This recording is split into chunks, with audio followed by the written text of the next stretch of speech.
Praise the lord.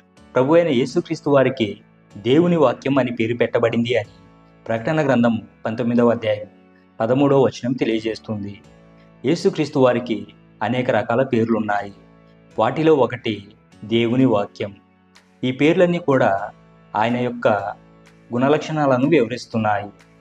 ఆది అందు దేవుడు భూమి ఆకాశములను సృజించాడు అనే మాటతో ఆదికాండం మొదలవుతుంది.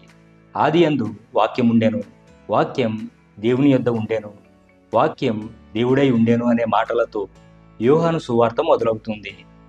ఆది అనగా నిత్యత్వం నుండి అని అర్థం.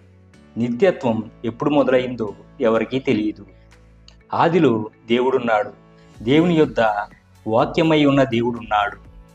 తండ్రి కుమారుని యొక్క ప్రత్యక్షత ఇక్కడ మనకు కనిపిస్తుంది.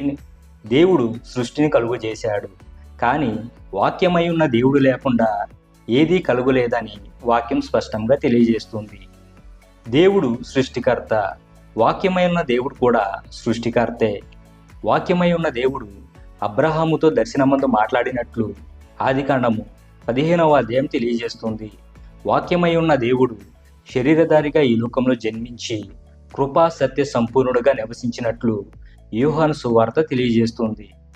వాక్యమై ఉన్న దేవుడు సమస్త మానవాళి కొరకై తన ప్రాణాన్ని అర్పించి మరలా ఈ లోకానికి త్వరగా రాబోచున్నాడు. కాబట్టి ఆయన రాకడ కొరకై మనమందరము సిద్ధపడదాం. దేవుని మహాకృపను బట్టి మనమందరము ఆయన రాజ్యంలోకి చేర్చబడాలి అని మనసారా ఆకాంక్షిస్తున్నాను. దేవుడు ఈ చిన్న వాక్యాన్ని మన వినికిడిలో ఫలింపజేయును గాక. ఆమేన్.